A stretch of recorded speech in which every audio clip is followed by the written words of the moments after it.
નમસ્કાર ગુજરાત. તાજેતરમાં ધોરાજીના રહેવાસી દિનેશભાઈ ઠુમરને એમના પરિવારનું આકસ્મિક મૃત્યુ થયું.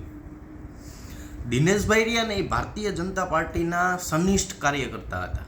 એમને ભારતીય જનતા પાર્ટીને ઘણું બધું આપ્યું છે, પ્લસ બીજી અનેક સેવાકીય પ્રવૃત્તિ આન તેન બધુંય દિનેશભાઈ કરતા. ભારતીય જનતા પાર્ટીના પોરબંદર લોકસભાના ઉમેદવાર મનસુખ માંડવિયા તેમની ઘરે ગયા હતા સાંત્વના પાઠવવા, કારણ કે ભારતીય જનતા પાર્ટીના કાર્યકરનું અવસાન થયું ને એટલે વાત મુદ્દાની એ છે કે જ્યારે રમેશ ધડુક સાંસદ હતા અને જયેશ રાદડિયા એમએલએ અત્યારે હાલ છે, ત્યારે ગમે એ એમના વિસ્તારની અંદર આવી રીતના આકસ્મિક મૃત્યુ થાય ને ત્યારે એમને સહાય પેટે 2, 5, 10 લાખ રૂપિયાના ચેક જયેશભાઈ કે રમેશ ધડુક આપીને આવતા.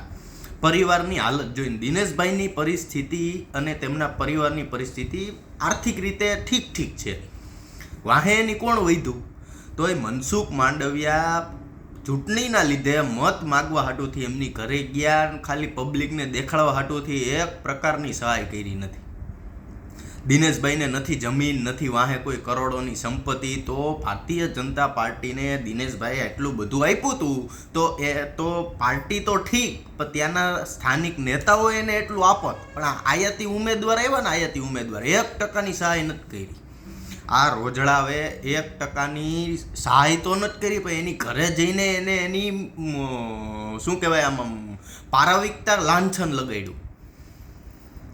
એટલે કહીશી આયાતી ઉમેદવાર આઈએ નહીં હાલે ને કાલે નહીં હાલે. આ પબ્લિકે બહુ વિચારવા જેવી બાબત છે. જયેશ રાદડિયા સ્થિત હોય, રમેશ ધડુક સ્થિત હોય કે આપણો ગમે એ સ્થાનિક નેતા સ્થિત હોય તો આ પ્રકારે આ પરિવારને રજડવાનો વારો ન આવે. આ અમને સ્પષ્ટ દેખાય છે. મનસુખ માંડવિયાએ શું કરી દીધું? તમારા એક મતની કિંમત જયેશ રાદડિયા કરશે, રમેશ ધડુક કરશે અને આવનારા સ્થાનિક બધાય નેતાઓ કરશે.